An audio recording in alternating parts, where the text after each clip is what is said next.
আমার প্রথম প্রশ্নটা হলো, একজন পুরুষ একজন স্ত্রীকেই ন্যায় দিতে পারে, কিন্তু কোরআন মজিদে লেখা আছে একজন পুরুষ একের অধিক নারীকে বিয়ে করতে পারে। তাহলে আপনার প্রশ্ন, কোরআনে লেখা আছে একজন পুরুষ একাধিক নারীকে বিয়ে করতে পারে। হ্যাঁ, করতে পারে। তো আপনি এর উত্তর জানতে চান? জি।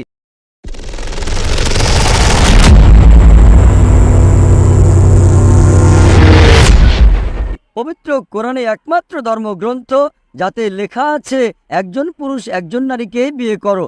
যদি অন্যান্য ধর্মগ্রন্থ পড়েন দেখবেন বেশিরভাগ ধর্মগ্রন্থগুলোতে লেখা আছে আপনি অনেক নারীকে বিয়ে করতে পারেন।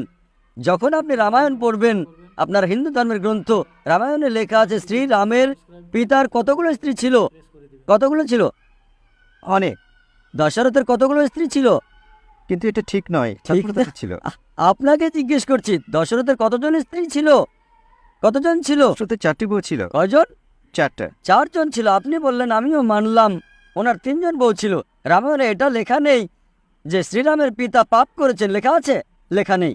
যদি আপনি মহাভারত পড়েন শ্রীকৃষ্ণের কয়জন বউ ছিল? কয়জন বউ? কিন্তু এটা ঠিক নয়। আমি বলতে চাইছি শ্রীকৃষ্ণ ভুল করেছেন। কেমন মানুষ আপনি? শ্রীকৃষ্ণকে ভুল বলছেন? সাবধানে ভাই, হিন্দুরা কিন্তু আপনাকে মারবে। শ্রীকৃষ্ণ ভুল করতে পারেন কি না? আমরা তো শ্রীকৃষ্ণকে খোদা মানি। খোদা মানেন, একেবারে ঠিক। তো খোদা ভুল করতে পারেন কি না? খোদা ভুল করতে পারেন কি না? না। আচ্ছা, আপনার শ্রীকৃষ্ণের কতজন বউ ছিল? অনেক। কতজন? অনেক মানে কতজন? 16,000 ছিল। 16,000 না, 16,108 জন ছিল। এটা বলুন। মহাভারতের মধ্যে লেখা আছে শ্রীকৃষ্ণের 16,108 জন স্ত্রী ছিলেন। তো শ্রীকৃষ্ণের 16,108 জন স্ত্রী থাকতে পারলে মুসলমানদের 4 জনও থাকতে পারবে না কেন?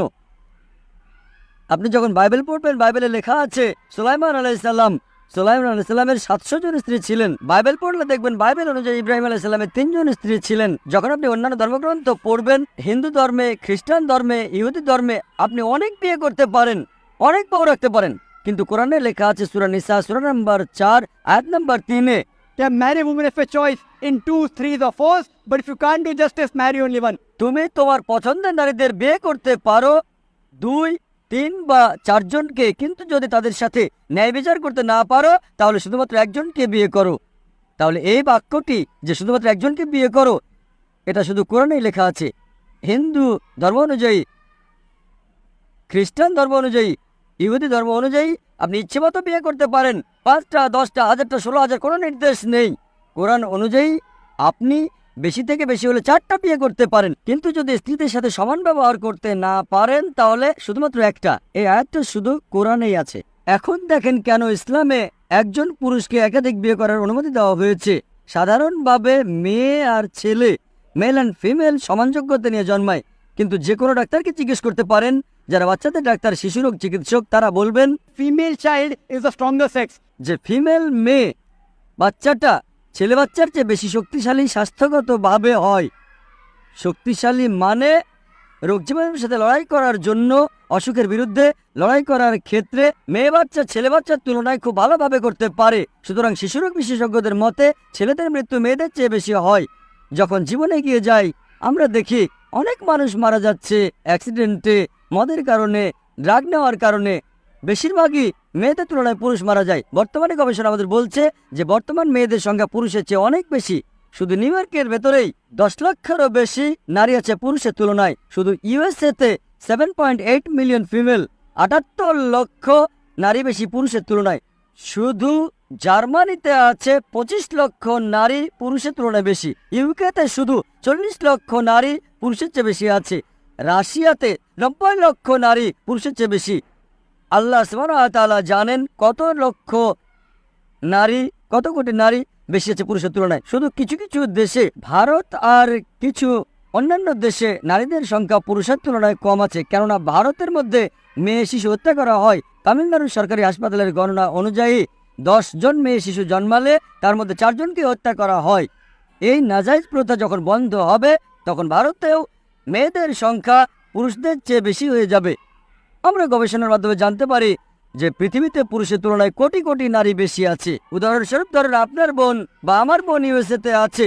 প্রচলিত নিয়ম অনুযায়ী যদি প্রত্যেক পুরুষ একজন নারীকে বিয়ে করেন, তারপর 78 লক্ষ 7.8 মিলিয়ন নারী স্বামী খুঁজে পাবে না। হতে পারে আপনার বোন বা আমার বোন সেই 7.8 মিলিয়ন নারীর একজন, যারা স্বামী খুঁজে পায়নি বা বিয়ে হয়নি। তাদের জন্য শুধু দুটো রাস্তা খোলা আছে। একটা রাস্তা হচ্ছে সে এমন পুরুষকে বিয়ে করবে যার স্ত্রী আছে, অথবা সে বাজারের মেয়ে হয়ে যাবে। আপনি বলবেন, ডাক্তার জাকির নায়েক বাজারের শোভাবর্ধনকারী, এতটা বাজে শব্দ। এটা সবচেয়ে পরিচালিত শব্দ, জনগণের সম্পদ। এর চেয়ে ভালো শব্দ আমি বলতেই পারবো না।